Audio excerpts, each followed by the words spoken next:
আসসালামু আলাইকুম। আজ একটি এয়ারড্রপ শেয়ার করব, যেটি হচ্ছে 50,000 ডক্স কয়েনের একটি এয়ারড্রপ।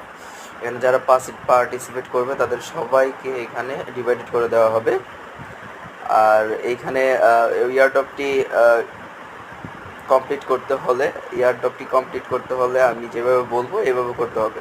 জাস্ট প্রথমে ওয়ালেট লিঙ্কে ক্লিক করবেন। লিঙ্কে ক্লিক করার পর সেখানে অপশন দেখা যাবে 3টি ধাপে আর কি এটা করতে হবে। প্রথম ধাপে আপনার টেলিগ্রাম, টুইটার এগুলো সাবস্ক্রিপশন করতে হবে, টাস্কগুলো কমপ্লিট করতে হবে। তৃতীয় ধাপে হচ্ছে আপনার এরকমভাবে একটা ভিডিও তৈরি করতে হবে, ভিডিও তৈরি করে আপলোড করতে হবে। টিকটকে আপলোড করতে হবে, প্লাস হচ্ছে আপনার ইউটিউবে আপলোড করতে হবে। আপলোড করার পর ওই আপলোডকৃত ভিডিওটির লিঙ্কটি এখানে নিয়ে সাবস্ক্রিপশন করতে হবে। এইভাবে আপনি জয়েন হয়ে নেবেন। আশা করি সবাই পেমেন্ট পাবেন যারা করবেন, কেউ মিস করবেন।